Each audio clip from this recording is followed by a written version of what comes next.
Winning a new customer is exciting, but the real work begins after the contract is signed. The first few months of a new customer relationship often determines whether the account becomes a long-term partnership, a source of referrals, and a profitable client, or maybe a frustrating relationship that never reaches its potential.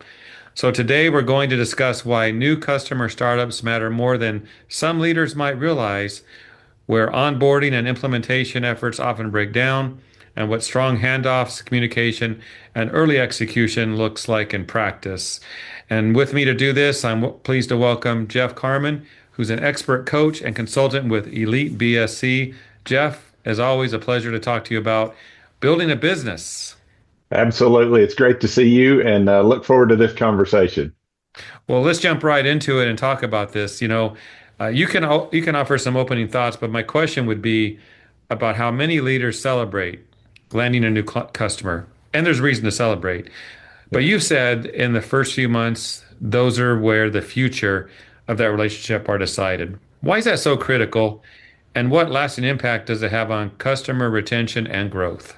Yeah. Yeah. What's really funny is we used to joke a little bit in the office when we would land a new account. It was like, hey, we have a new account. And then we go, oh shoot, we have a new account. So the work really begins there. But let's start with the customer and what the customer is going through when they choose your company. And so they've chosen our companies to come in and clean their building based on a promise that was made during the sales process. And so, in a sense, they've really put their professional reputation on the line by choosing to move forward with your company. And so, what they're looking for is this: are you going to make me look good or are you going to make me look bad by choosing your company? And so, that startup window that we'll talk a little bit more about really determines if the relationship is going to start off with trust, or you're going to spend a lot of time trying to build that trust back. So you can recover from a bad startup, but it costs a lot of goodwill and time. And a lot of companies, unfortunately, never recover from a bad startup.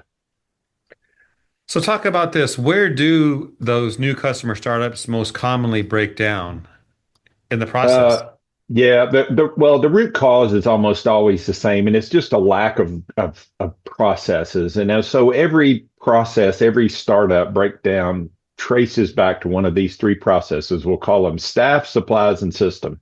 And so when you're thinking about the staffing processes, you're not doing, do we have or you're not saying, do we have enough bodies to fill this position? You're saying, do we have the right people? Are they properly trained? Do they have the right uniform? Do they have PPE? Do they have all of those things? Is your staff prepared to go in and do a good job? And so on the supplies process, it's not, do we have what we need? That's part of it, but it's, do we have the right supplies? And is everything procured? Is it set up? Is it staged and ready to go when the customer's facility, when your startup date or your commencement date starts? And then the last one, which I think is most overlooked, is your systems process. It's not just, do we have a scope of work? It's, do we have the scope of work?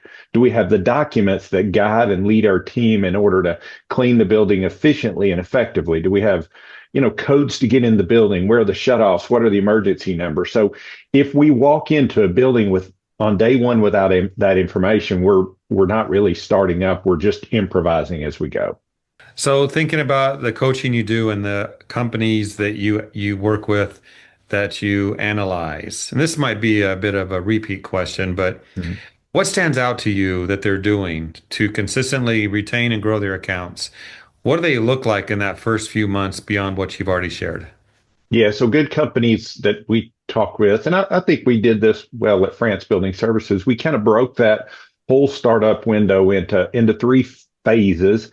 The first phase is what I would call pre-startup.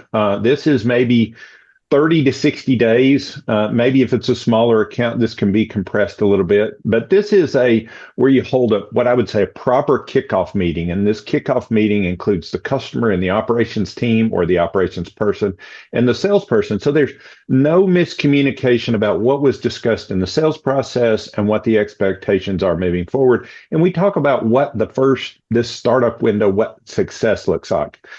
The next part of this, the startup phase or the second piece is the actual commencement date. And good companies treat this like an event and not just another shift. And so extra staffing is brought in to make sure that things go smoothly. All the closets are set up, routines get walked. All of those things are done on that startup day. And then the next phase then would be post startup. So this is 30, 60 days after the commencement date. And they communicate what I would say good companies communicate clearly.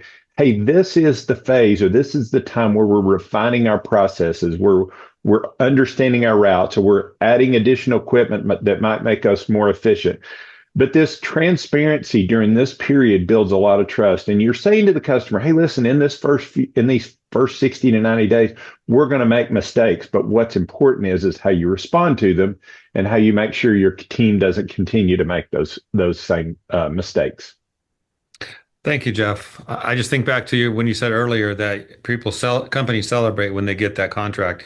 And I totally see that because when I talk to building service contractors, it seems like they're all about get the new contract, build your business, get more clients. But you're right. That's not the end of it. That No. contract you chased is the Yeah, start. it Mhm. is. It is. That's right. Any final words of advice for those watching? Yeah, so I would say this real quick. Treat startup with the same energy that you gave the sales process. It's the startup process is one of the most important steps in the customer journey. And never forget that the person that signed the contract didn't hire just a cleaning company. They're putting their name on the line. That's good advice. Same effort, same energy, Correct. past the signing of the contract. Jeff, That's right. always a pleasure. I'll see you on the next one. All right. Thanks, Jeff.